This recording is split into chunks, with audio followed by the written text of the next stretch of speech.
la mayor parte de mi actividad profesional la he dedicado a la observación de la Tierra mediante satélites, eso es lo que se llama teledetección. Pero hoy les voy a hablar de otra cosa.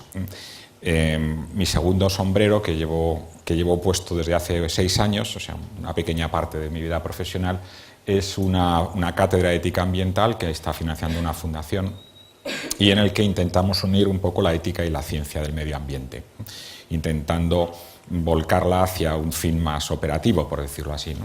Que llegue más a la sociedad. Y en esa dimensión, en esa área, es en la que he presentado la conferencia de este año, que como ustedes saben es parte de un ciclo que vamos dando en otros lugares de España y que terminamos aquí. Entonces les voy a hablar de estos aspectos. Primero hablaré un poquito de lo que es el consumo responsable y de las dimensiones que tiene. Me voy a centrar luego en la dimensión ambiental y cómo se calcula, y propondré algunas ideas sobre cómo reducir nuestro impacto ambiental y en qué frentes pues, puede ser más relevante. Bueno, cuando hablamos de la sostenibilidad, pues casi siempre nos viene a la cabeza los objetivos de desarrollo sostenible o sustentable que Naciones Unidas ha puesto encima de la mesa como una agenda para el año 2030. Dentro de esos 17 objetivos hay uno de ellos que es precisamente la producción y el consumo responsable, que obviamente tiene que ver con otros objetivos como puede ser el agua, la alimentación, la acción climática, la vida silvestre, tanto marina como terrestre. Cuando hablamos de sostenibilidad, pues también nos viene rápidamente a la mente esta definición muy utilizada del desarrollo sostenible, y la palabra sostenible pues generalmente se asocia a algo que puede pervivir en el tiempo, y digamos una de las novedades de esta definición del famoso informe Brundtland es el tema de las generaciones futuras, del pensar en las personas que van a continuar después de nosotros, ¿no? Cuando hablamos de consumo sostenible, de alguna manera también se recoge esa idea. En este caso hace referencia al impacto ambiental de lo que consumimos, que a su vez tiene que ver pues, con todos los materiales que se han utilizado para elaborar ese producto, y también se vuelve a indicar las generaciones futuras. O sea, la idea es minimizar el impacto ambiental de lo que consumimos para que, digamos, las generaciones futuras puedan tener un medio ambiente más saludable y unos recursos pues, adecuados, ¿no?, a su propio desarrollo. Claro, el consumo, además del aspecto ambiental, tiene otras muchas dimensiones, ¿no?, la económica, la salud, la calidad, el ambiente, la social y la estética, ¿no? Y a veces un poco el consumidor puede tener un poco la visión como de ser un poco malabarista, tener que estar ahí jugando con todas esas cosas y a ver con qué me quedo. Al final todos somos consumidores, hay una parte de la sociedad que son científicos, otra parte que son, en fin, cualquier profesión, pero todos tenemos en común que consumimos cosas, ¿no? Y ciertamente cuando consumimos pues tenemos en cuenta nuestras propias preferencias, nuestros propios valores, y priorizamos o jerarquizamos todas estas dimensiones dándole más o menos importancia a unas u otras, ¿no? Por ejemplo, cuando nos compramos un coche, cuando uno va a comprarse un coche, pues en qué se fija, ¿no?, en qué se pregunta, ¿no? A ver, ¿alguien puede decirme qué preguntaría cuando uno va a comprar un coche? ¿En qué se fija? ¿Cuál es su prioridad? Por ejemplo, ¿qué? El precio, por ejemplo, ¿no? Puede ser el precio, cuánto cuesta el coche, ¿no?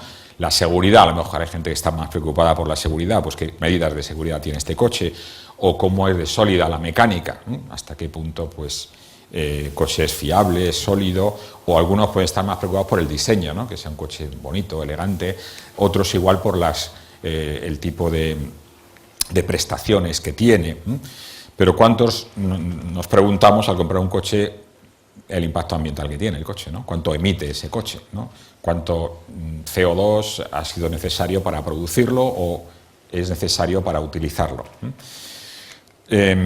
Claro, cuando hablamos de consumo responsable, entonces estamos haciendo referencia a cómo priorizamos o cómo valoramos o cómo ponemos nuestros valores de cara a que de alguna manera manifiesten nuestro consumo, porque nuestro consumo en el fondo es una manera de demostrar también qué es para nosotros más importante y menos. Decía por ahí alguien que como ciudadanos democráticos votamos cada 4 años. Así es, pero compramos todos los días. O sea que las decisiones de consumo tienen una gran importancia, tienen una gran trascendencia. Las bases del consumo responsable son pues 3 cosas básicas, ¿no? Primero, querer, segundo, saber y después poder, ¿no? Querer, pues qué compromiso, qué grado de compromiso, qué grado de convencimiento tenemos, en qué medida eso lo podemos observar en la información que nos llega de los productos que consumimos y finalmente tener capacidad de hacerlo, ¿no? Capacidad de compra o de cualquier otro tipo de hacerlo, ¿no? Bueno, querer, ¿no? Querer sería la primera característica, ¿no? A veces no nos damos mucha cuenta o no somos demasiado conscientes de lo que estamos reflejando cuando compramos ciertas cosas o cuando dejamos de comprar ciertas cosas, obviamente, porque la decisión de consumir o no consumir, la primera decisión es consumir o no consumir, luego ya dentro de consumir pues hay distintas opciones. Y vemos cómo hay un consumo que está fuertemente motivado, por ejemplo, por temas de salud, pues ahí parece que hay una cierta campaña en los últimos meses o años en favor de aceites no saturados y por tanto evitar ciertos aceites que pueden tener pues, más riesgo para determinadas cuestiones cardiovasculares, o otras personas pueden estar muy motivadas hacia evitar pues, el uso de ciertos elementos que pueden afectar al medio ambiente, como puede ser el caso de los plásticos, u otros por una cuestión más relacionada con la ética animal, ¿no? Y evitar pues, el uso de productos animales, ¿no? O incluso otros por una cuestión puramente política, ¿no? Y evitan el consumo de ciertos productos pues, porque piensan que eso va a afectar o va, digamos, a valorar las cosas que uno está intentando denunciar. Claro que de todas estas posibilidades, de todas estas motivaciones, de hecho luego qué capacidad tenemos de conocer en la práctica, de aplicarlas, ese convencimiento. Bueno, ¿qué información tenemos de un producto? Pues generalmente sabemos el precio, sabemos la cantidad, sabemos los ingredientes. No siempre es fácil leerlos, ¿no? A veces hay que hacerse con una lupa porque vienen muy pequeñitos, pero bueno, sabemos la caducidad, ¿eh? En algunos casos sabemos el origen también y en otros también las instrucciones de uso. Pero no tenemos ninguna información ambiental ahí, ¿no? Ahí no hay ninguna información que nos diga pues, qué impacto está teniendo eso que estamos consumiendo. Entonces la dimensión económica está más o menos clara, la dimensión de salud más o menos clara, si uno entiende los ingredientes y entiende el impacto que tienen los ingredientes. La dimensión ambiental prácticamente no existe, o muy poco, en algunos productos puede haber algún sello que nos informe, y la dimensión social, que es muy importante a mi modo de ver, cómo se ha fabricado ese producto, en qué condiciones laborales, etcétera, prácticamente no existen. Hace tiempo, cuando empecé a trabajar en estas cosas, vi un ejemplo que a mí me gustó bastante, y de hecho intenté replicarlo aquí en España, pero bueno, todavía andamos un poco lentos en esta idea de caracterizar, ya que es muy difícil poner las etiquetas a día de hoy, por lo menos caracterizarlas a través de una base de datos en Internet, por ejemplo. Esta es una iniciativa de una ONG americana que categorizó, me parece que eran 230.000 productos que se vendían allí, con 3 dimensiones, que a mí me parecen muy interesantes: la dimensión de la salud, del medio ambiente y social. Hacían una escala muy sencilla de 0 a 10 y hacían un promedio entre ellas, de tal manera pues, que el consumidor pudiera decidir en función de qué le importaba más de estas 3 o si le importaban las 3, digamos, esta era la puntuación final, pues sobre las distintas opciones de compra que tenía en un determinado producto, cuál podría ser más adecuada para él. Es curioso observar, y esto es una cosa que luego comentaré de nuevo, cómo a veces existen conflictos entre las distintas dimensiones, ¿no? Por ejemplo, esta rama de productos, que ya por el nombre Beauty Without Cruelty nos indica que se trata de productos que tienen una cierta sensibilidad a la ética animal, o sea, evitar el uso de animales para desarrollar productos relacionados con la cosmética, que por otra parte se utilizan con bastante frecuencia. En este caso, esta empresa pues, se propone desarrollar productos que no tengan ningún tipo de experimentación animal.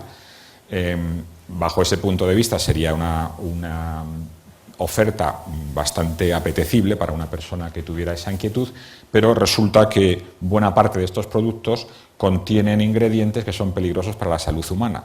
O sea que la puntuación esta de salud, una de las 3 que incluía este rating, pues tenía, como vemos, el histograma de productos daba valores bastante bajos, ¿no? Bueno, esto sería un ejemplo de una posible contradicción entre unos valores y otros, ¿no? Vamos a centrarnos ya en la dimensión ambiental. Cuando hablamos de las dimensiones ambientales, de los problemas ambientales, pues uno tiende a pensar que son problemas que pasan en otros lugares, ¿no? Pues en Indonesia, pues en el Congo, no sé, en la selva de Bolivia o de Colombia. Pero claro, cuando vemos las cosas que utilizamos y empezamos a preguntarnos de dónde vienen las cosas que utilizamos, nos damos cuenta de que buena parte de la extracción que da lugar a esos problemas ambientales tiene que ver con nuestro consumo. O sea, basta que cogemos un móvil y lo dividamos en partes y veamos de dónde vienen esas partes y descubriremos que vienen de sitios muy alejados de nosotros, ¿no? Y que obviamente tienen esos productos, tienen un cierto impacto ambiental, ¿no? Salió hace no mucho tiempo un artículo en el National Geographic en donde evaluaba cartográficamente el impacto ambiental de los consumidores europeos y de los de Estados Unidos. Este es el mapa de los consumidores europeos y como vemos aquí en una escala de rojos para el impacto terrestre y de azul a verde para el impacto marino, donde están los impactos de lo que nosotros consumimos, ¿no? Como vemos es bastante global, o sea que afecta a muchos lugares del mundo y evidentemente también a muchos lugares que son especialmente sensibles a los problemas ambientales.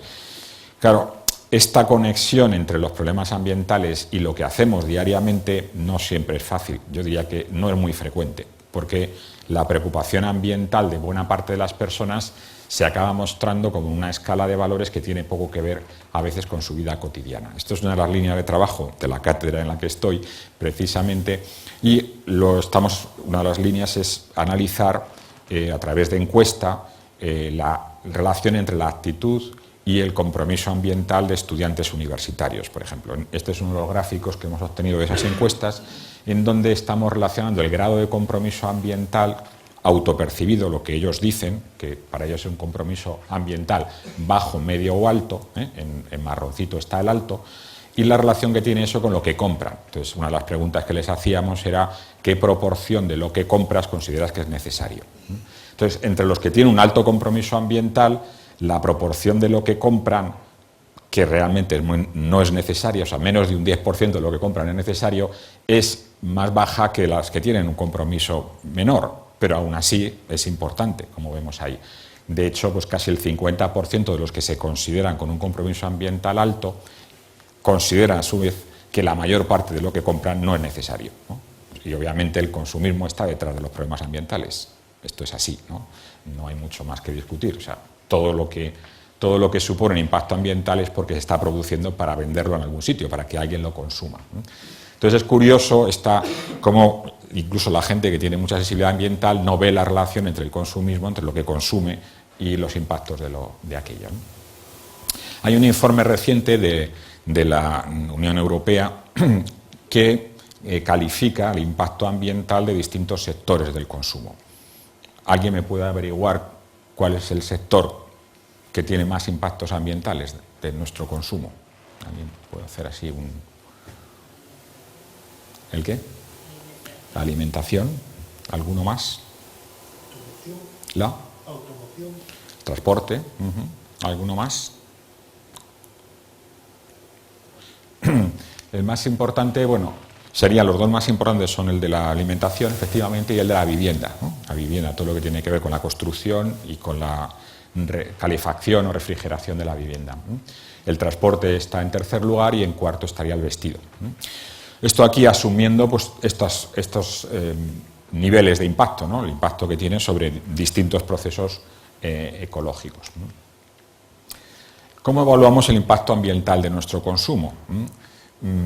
Claro, cuando estaba mostrando antes esa puntuación de 0 a 10, pues claro, la pregunta es cómo hacen ellos, cómo convierten en un valor numérico que todo el mundo entienda. Bueno, pues eso científicamente tiene su gracia, ¿no? No es fácil de hacer, naturalmente.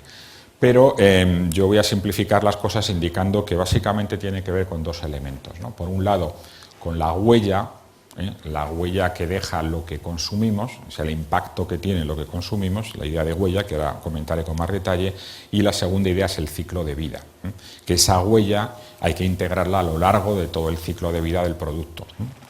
En eso me voy a centrar. a lo largo de lo que me queda de conferencia, ¿no? La huella, en primer lugar, la podemos extender mucho, hay muchos elementos, pero generalmente los tres que se valoran más son la huella hídrica, la huella de carbono y la huella ecológica, o digamos, la superficie que requiere la producción y el reciclaje, en fin, todo el ciclo de vida de ese producto. Esas serían como las tres dimensiones de las que voy a hablar ahora. Y el ciclo de vida indicaría que esos impactos hay que integrarlos a lo largo de toda la vida del producto. Entonces, también ahí hay distintas metodologías para hacerlo. Básicamente, las dos que más se conocen son lo que se llama de la cuna a la puerta, o sea, desde que arranca el producto hasta que el consumidor lo elige en la estantería, y otra que es más integrada, que iría de la cuna a la tumba. Incluye también el uso que se da y el reciclaje posterior, ¿no? La disposición del producto. Estas serían todas las fases de lo que estoy comentando, del alcance, el alcance del ciclo de vida. El más corto es de la cuna a la puerta, y ahí tenemos la extracción, la producción, la distribución. Entonces, cuando hablamos de impactos, por ejemplo, que luego haré referencia a ello, de la huella de carbono, quiere decir todas las emisiones que ha supuesto todo eso. Pues si estamos hablando de cualquier producto, pongamos por caso una barra de pan, pues una barra de pan, ¿qué necesita? Nosotros hicimos un trabajo de evaluación de la huella y luego hicimos algunos grupos de discusión con consumidores, con distintos grupos de consumidores. Y a mí me llamó la atención, pero en fin, hay que ser conscientes de lo que la gente piensa, que obviamente no es la percepción que tiene uno. Claro, cuando le hablamos de las emisiones de CO2 del pan, la gente pensaba, qué barbaridad, estáis metiendo CO2 en el pan, ¿no? Como diciendo que como si el CO2 no es necesario para fabricar pan. No, ni para pan ni para casi ninguna otra cosa, salvo las bebidas gaseosas.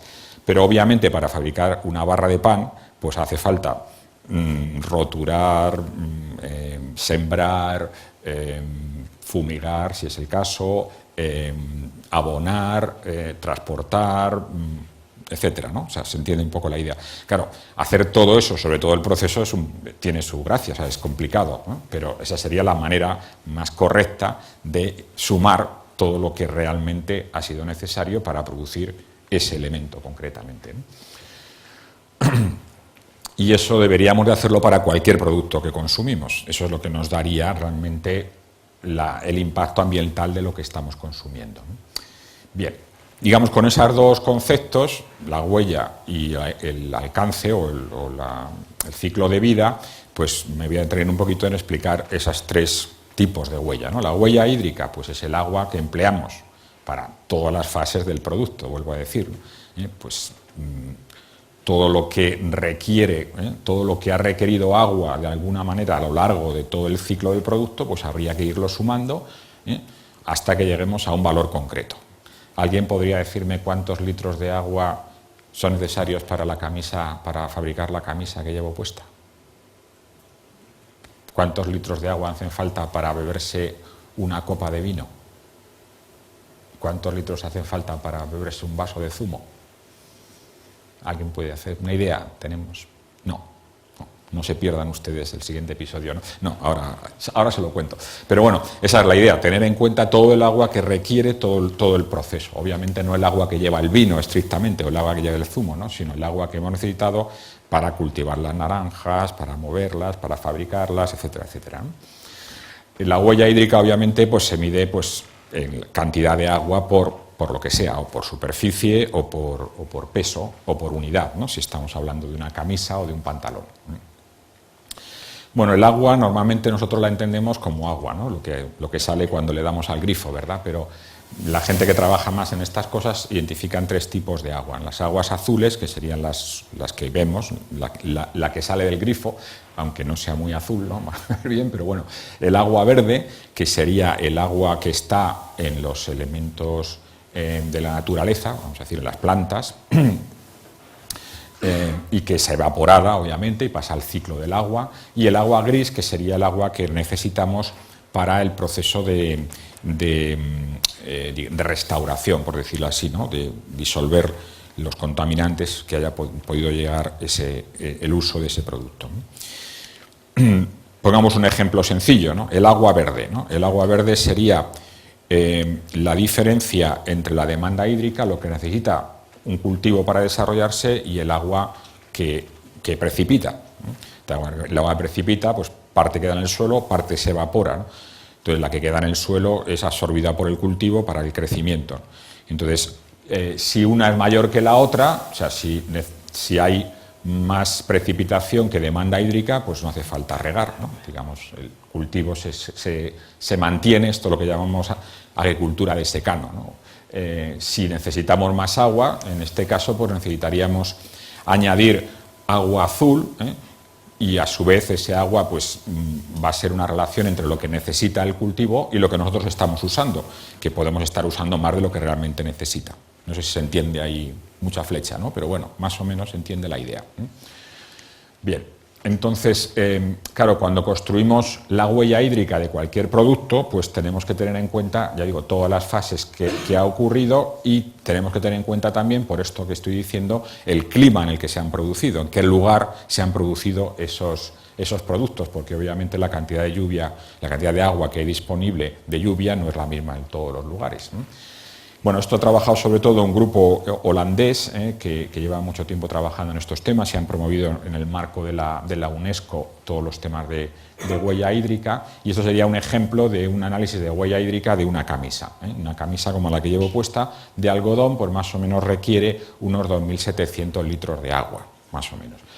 Parte de ese agua, del agua que está en el algodón, que es el origen del asunto, pues también se puede utilizar para hacer otras cosas, pero bueno, en esencia esto sería como el balance, ¿no? El número que marca. Y como digo, la cantidad de agua, en este caso la necesaria para fabricar una camisa, pues depende de dónde se haya fabricado, de dónde se haya cultivado esa camisa, ¿no?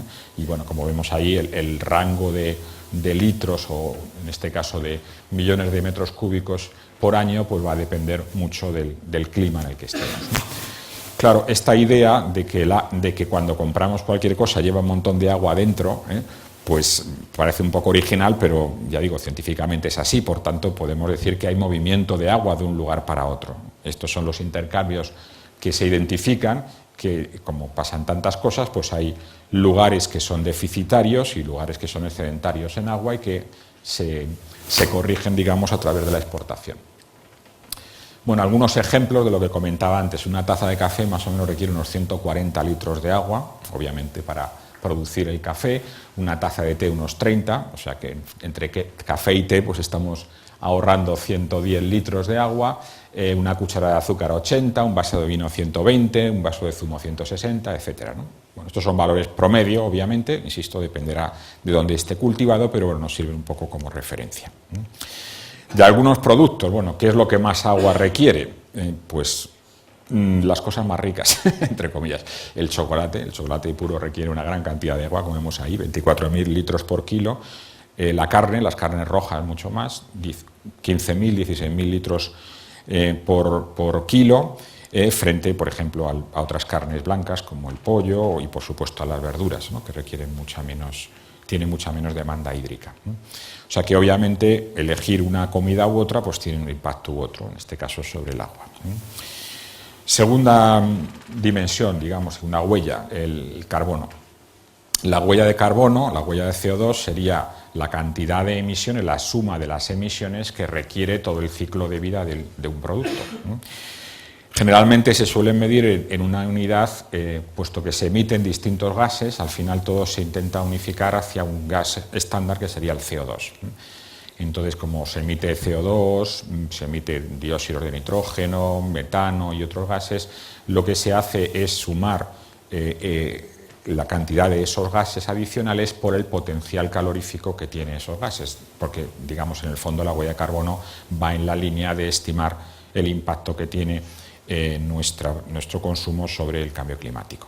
Y como aquí la clave es digamos, la capacidad de retención que tiene esos distintos gases de radiación infrarroja terrestre, pues digamos es un criterio razonable para que así sea. Entonces, bueno, aquí vemos el potencial calorífico del CO2, que es la base, pues se considera 1, frente al metano 23, óxido de nitrógeno 296, otros compuestos químicos que tienen, como vemos ahí, un potencial mucho más alto, ¿no? Y se habla, por tanto, del CO2 equivalente, que sería la manera de integrar los distintos gases que necesitamos para el ciclo de vida. Esto no pretendo que lo lean, sino simplemente para que vean el modelo que se ha utilizado para un proyecto que hicimos en el departamento de cálculo de la huella de carbono del aceite de oliva. Fue un proyecto que hicimos con Carrefour,